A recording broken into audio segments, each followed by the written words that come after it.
Hello students, welcome online classes bishop academy senior secondary school Maharaj. Today I will discuss class 11 physics chapter 6 centre of mass and rotational motion. आज इसमें को part third पर video बनाएंगे। पहला हमारा रखना angular acceleration. तो angular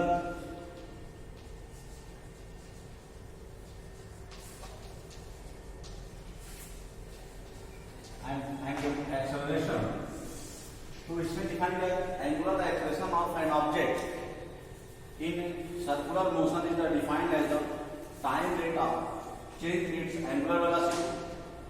it is the represent by the Greek letter alpha. तो एंगुलर एक्सेलरेशन का जो कंडीशन जो टर्म्स है, तो चूंकि एंगुलर वेलोसिटी का सिंबल क्या होता है, ओमेगा होता है। तो इनिशियल वेलोसिटी ओमेगा 1 से रिप्रेजेंट करते हैं, फाइनल ओमेगा 2 से, और टाइम इंटरवल ऑफ ओमेगा 1 को ओमेगा 2 डेल्टा टी हो गया। तो इसके जो हम आ रहे हैं, इसके हम लिख सकते हैं कि alpha angular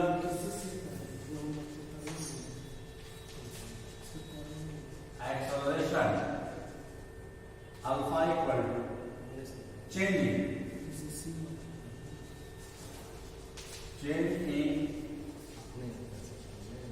angular velocity upon time interval. Alpha equal to हो गया omega 2 minus omega 1 upon delta T. इसको हम सकते हैं डेल्टा ओमेगा 1 डेल्टा टी। तो जब इसके मानते हैं, तो अगर इसका लिमिट लेते हैं तो अल्फा इक्वल हो जाएगा limit delta T tends to 0 equal to D R by D T in bracket R into omega. तो ये अल्फा की अगर रिजल्ट आ गया तो हम सकते हैं अल्फा इक्वल टू आर को बाहर कर देते हैं तो हो जाएगा D omega by D T. तो अल्फा इक्वल टू बाहर हो जाएगा डी ओमेगा, यानी angular velocity upon time equal हो जाएगा एंगुलर एक्सेलरेशन। तो अब ये हमारा रिजल्ट हो जाएगा, तो ये हो जाएगा dv by dt, dv by dt मानते हैं।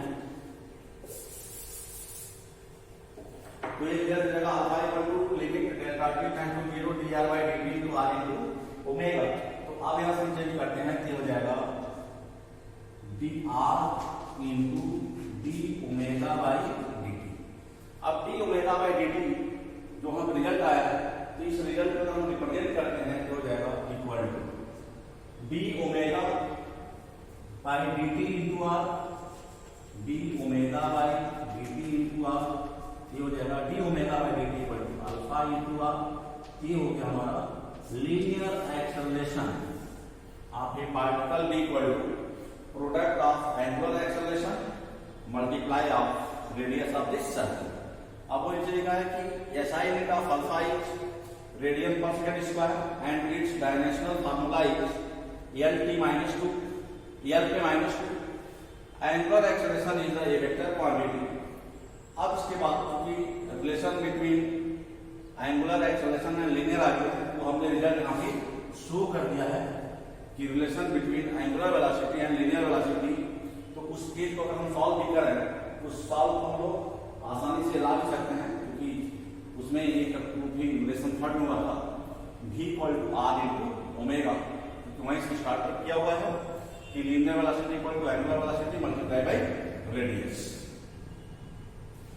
नेक्स्ट हमारा वीडियो आ रहा है, इसमें नेक्स्ट पॉइंट आ रहा है कॉन्सेप्ट ऑफ टॉर्क और मोमेंट ऑफ फोर्स। तो concept of torque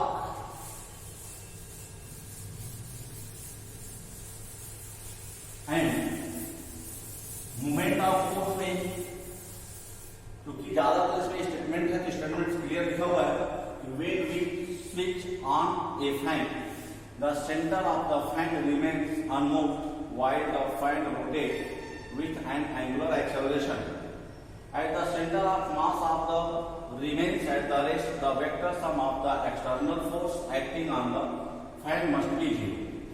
It means one can produce angular acceleration even when resultant exert the force is 0. We also know know that we can not produce angular acceleration without applying an external force. What is the responsible for the producing angular acceleration? This answer in moment of force or torque due to the force. तो कह रहा है कि ऐसे के लिए इस question का आंसर हम टॉर्क ऑफ फोर्स या मोमेंट ऑफ फोर्स के फॉर्म में देते हैं. तब that the moment of a force और the torque due to a force give us the turning effect of the force about the fixed points. It measured by the product of magnitude of the force and perpendicular distance of line of action of force from the axis of rotation. तो इस case में जब हम आते हैं इस case में जो हमारा एक्सिस ऑफ रोटेशन का केस होता है, तो मान लो कि यह एक लाइन है जिसका ओरिजिन रेडियस क्या है. इस पॉइंट से मान लो कि यह फोर्स हमारा डाउनवर्ड वर्क कर रहा है. तो ऐसे के लिए इसका हम दूसरा फिगर भी ले सकते हैं कि मान लो कि यह लाइन ऑफ एक्शन हो गया, ये 90 डिग्री में फोर्स दिखा दिया. तो अब यहाँ पे रिजॉल्विंग किया आर हो गया. अब इसमें जो कंडीशन है, जो टर्म्स है, तो यहाँ पे लाइन ऑफ एक्शन हो जाएगा एफ कॉस थीटा, क्योंकि यह एक्स एक्सिस पे है. तो एक्स एक्सिस पर रिजॉल्विंग कंपोनेंट कॉस में कन्वर्ट होगा, तो एफ कॉस थीटा हो जाएगा. और यह एंगल हम ले लेते हैं 90 माइनस थीटा. तो इस एंगल को हम सॉल्व करेंगे, तो सॉल्व में हम आएंगे. तो अब यहाँ पे थोड़ा सा सपोज कर लेते हैं. तो नीचे का डेफिनेशन दिया है कि the moment of force of the torque due to the force acting as the turning effect of the force about the fixed point. तो ऐसे करते हैं constant of the torque,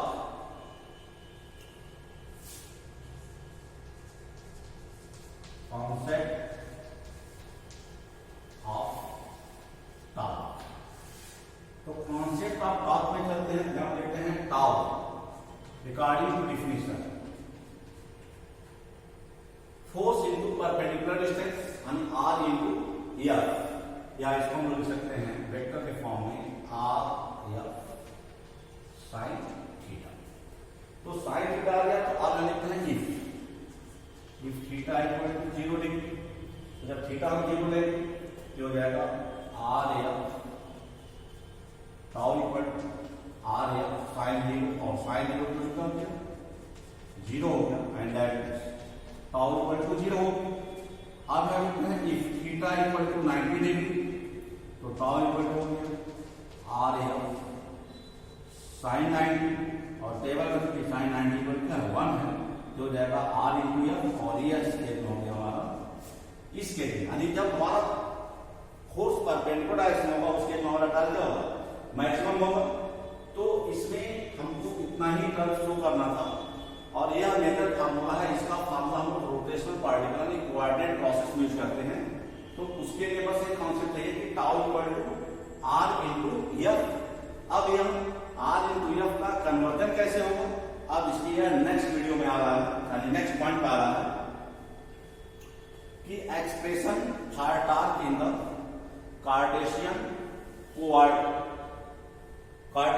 coordinates from the rotation of a particle in a plane, यानी इसको हम कहते हैं physical meaning of the torque.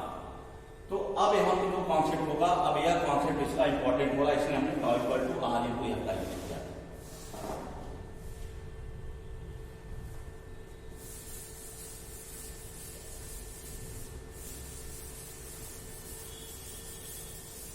तो अब यहाँ पे कॉन्सेप्ट आ रहा है टॉर्क.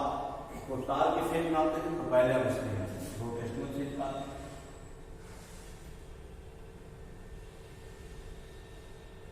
मान लिया हमारा ओरिजिन है, कोई पॉइंट यहाँ पे क्या है P है, यहाँ पे कोई पॉइंट हमारा क्या है Q है, और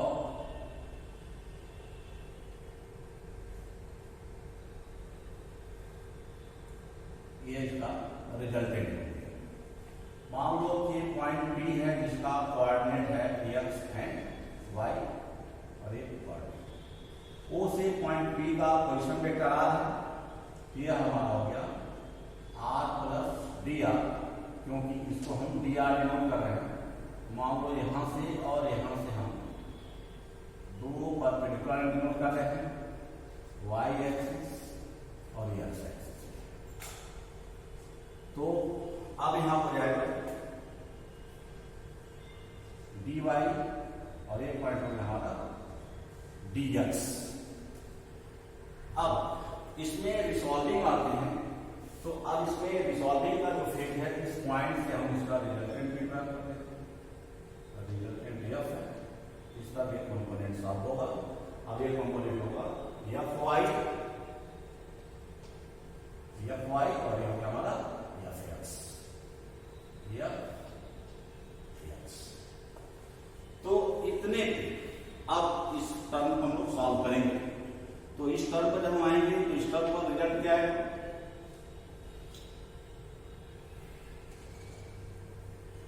अब यहां पे सपोज करते हैं मान लो क्या एंगल हमारा क्या है, थीटा है, और ये एंगल क्या है, डी थीटा। तो जब हम थीटा और डेट थीटा पाएंगे इसको सॉल्व करते हैं।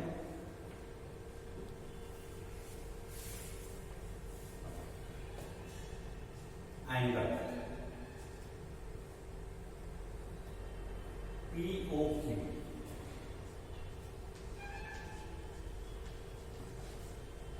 Equal to D theta. तो जब एंगल P को जो आप समझो in triangle OPQ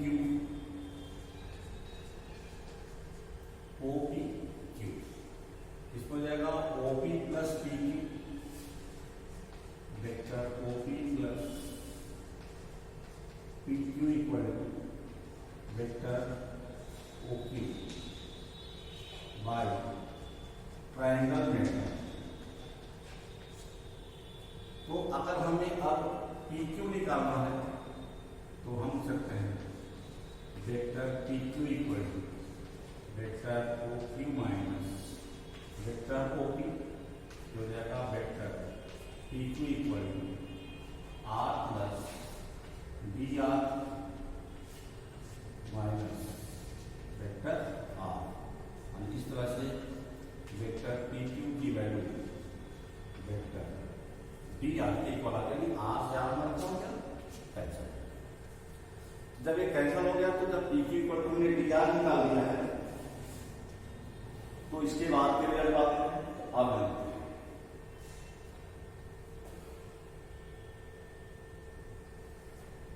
a small amount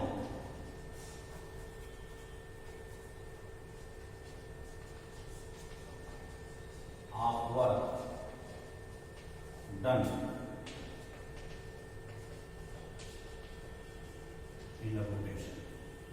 कि अगर सिस्टम रोटेट कर रहा है तो हम क्योंकि एक पार्टिकल पॉइंट पी से क्यू का जिसमें मानो कि डिस्पर्शन मानते हैं बहुत ही छोटा है, इसमें उसको डी आर से डिनोट किया गया है, तो वर्क भी जो होगा वो क्या होगा स्मॉल अमाउंट। तो जब हमारा वर्क स्मॉल अमाउंट में होगा तो अब यहाँ पूछ सकते हैं डी डब्ल्यू इक्वल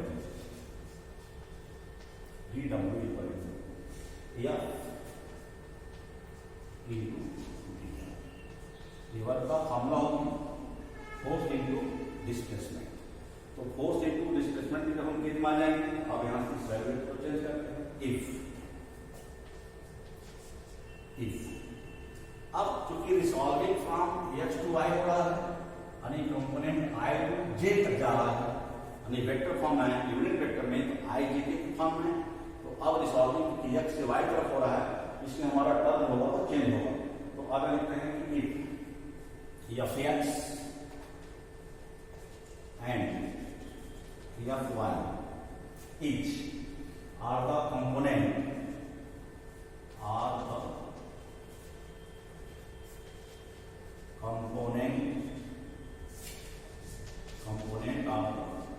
फोर्स यानी फोर्स रिसॉल्व हो रहा है इसमें f(x) में और f(y) में।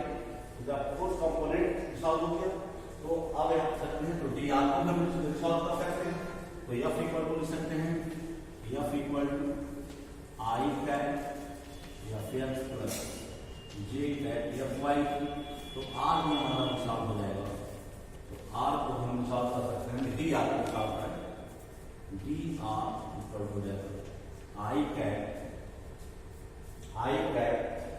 dx प्लस जे कैट dy, अभी dx एंड dy। अब जब इतना रिजल्ट मिला रहेगा सामने,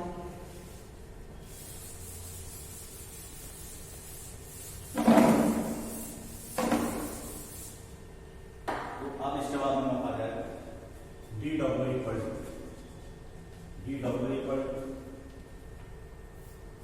आई F X plus J F Y into I D X plus J D Y. जब सॉल्व करेंगे हो जाएगा F X D X plus F Y D Y, क्योंकि I F Y I cos zero में convert हो जाएगा, cos zero में value one हो जाएगा। तो अब हो गया हमारा रिजल्ट इक्वेशन नंबर फर्स्ट। या F equal to D R से निकाल सकते हैं, हम क्वेश्चन सेकंड कर देते हैं। अब suppose let the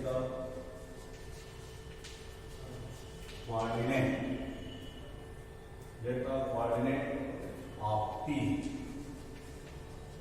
x y, मान लो P पॉइंट का कोऑर्डिनेट हम क्या मानते हैं, x y मान लेते हैं, तो हो जाएगा x equal to r cos theta और y equal to r sin theta. इसको इक्वेशन 3 एंड 4 बना देते हैं।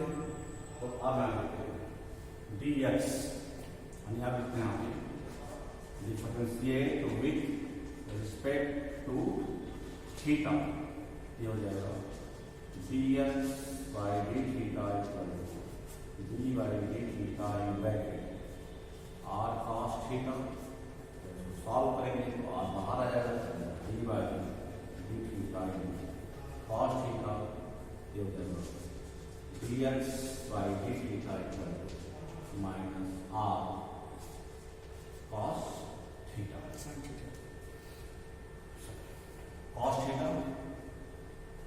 तो cos का करना हो जाएगा sin थीटा। जब ये sin थीटा में कन्वर्ट हो जाएगा तब इस रिजल्ट को निकालते हैं, तो हो जाएगा dx equal to minus r sin theta D theta, dx की वैल्यू आ जाएगा हमारा r sin theta into D theta, तो dx equal to minus y, क्योंकि r sin थीटा इसके इक्वल y इक्वल है, तो r sin जब y आएगा y इंटू डी थीटा। अब एज सिमिलर इस y को हम सॉल्व करेंगे, जब y को सॉल्व करेंगे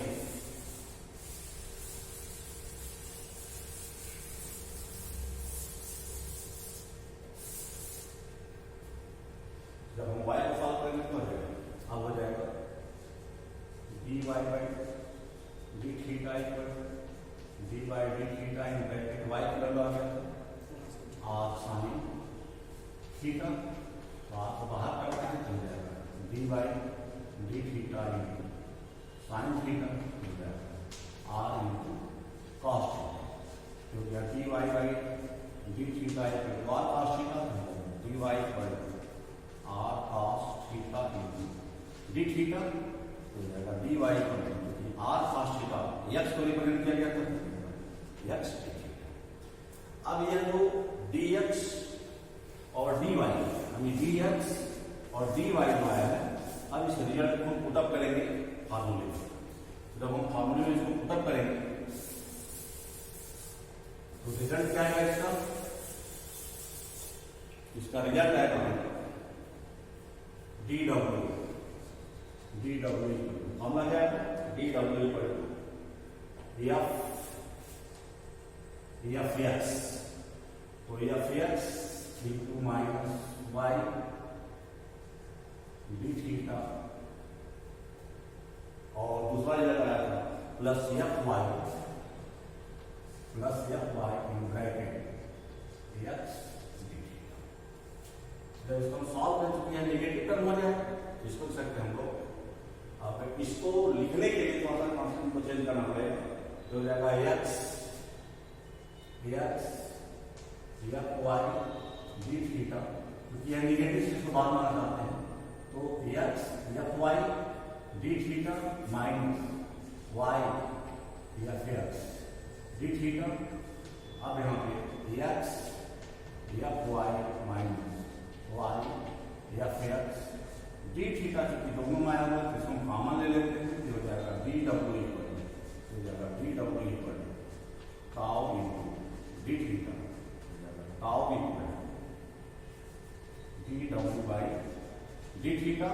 और इस रिजल्ट को हम कन्वर्ट करेंगे तो ये रिजल्ट आ जाएगा tau equal to D W का वैल्यू हम आया है तो डी थीटा हम कॉमन लेंगे तो हो जाएगा X F Y minus Y F X. तो it is result of the expression for the torque in Cartesian coordinate from the rotation of a particle in plane। अब इस प्लेन में 2 point, एक है कार्टेशियन कोऑर्डिनेट और दूसरा है Cartesian polar coordinate. तो पोलर कोऑर्डिनेट का रिजल्ट क्या आता है, उसके बाद हम लाते हैं पोलर कोऑर्डिनेट निकालने के लिए expression for the torque in the polar coordinates.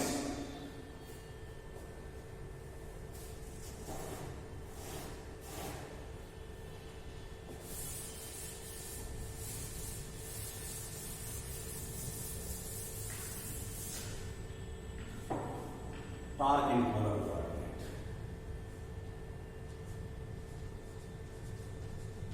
torque in polar coordinate। तो torque in polar coordinate में है, तो torque in polar coordinate में एक्स एक्सिस हो गया, वाई एक्सिस हो गया, ये लाइन ऑफ एक्शन एक क्रॉस। तो अब यहां से इस पर हम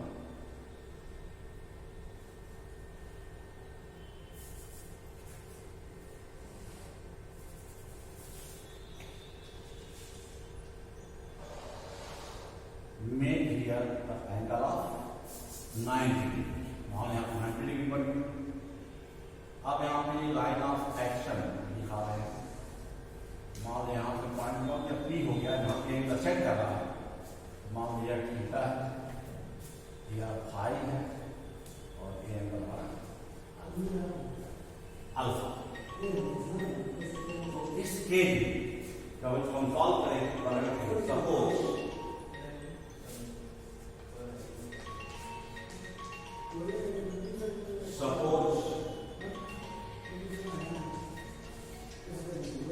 action of line of action make an angle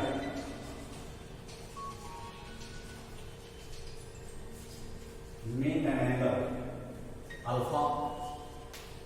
तो यहां हमने डिनोट किया है कि अल्फा एंगल बना रहा है, तो मेक एन एंगल अल्फा हो जाएगा। तो अब two rectangular component,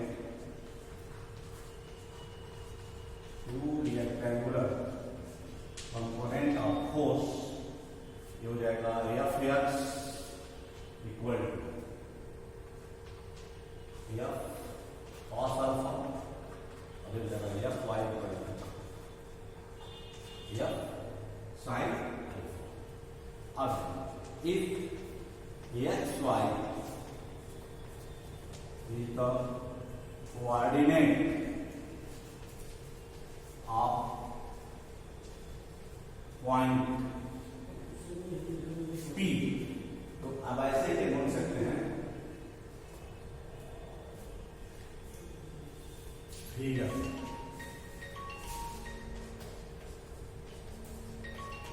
vector R OP equal to vector R हो गया।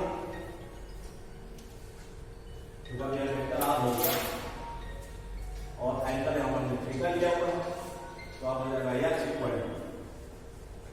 इक्वल आर कॉस अल्फा और Y equal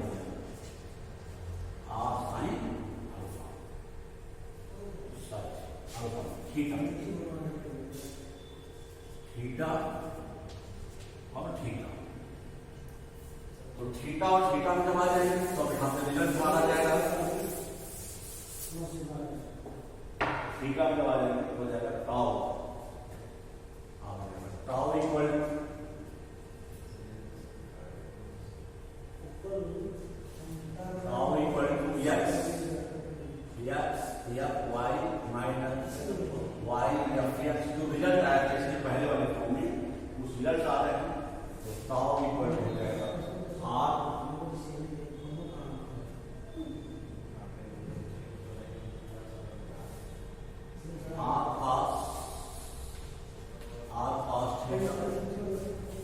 F Y minus R sine theta F X. अब एक्स की वैल्यू पुट कर रहे हैं, एक्स और वाई की वैल्यू पुट कर रहे हैं हम, जब रिजल्ट पुट करेंगे तो अब यहां पर जाएगा एफ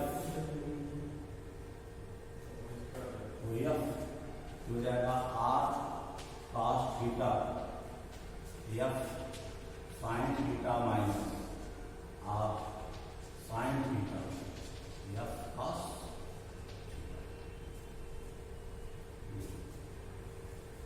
तो यहाँ पे रिजल्ट आ रहा है, यहाँ पे cos के साथ अल्फा है, यहाँ पे अल्फा लिखे हुए हैं।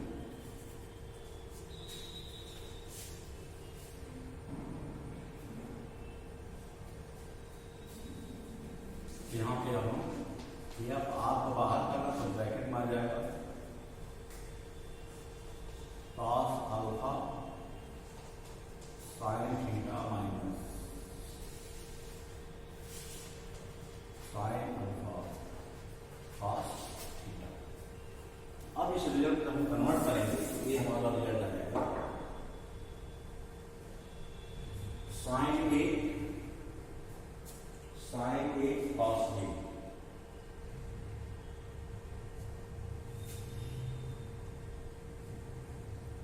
साइन अल्फा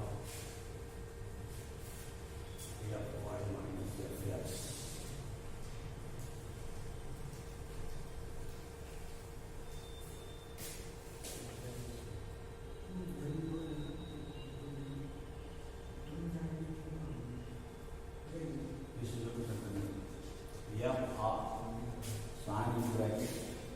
अल्फा माइनस थी।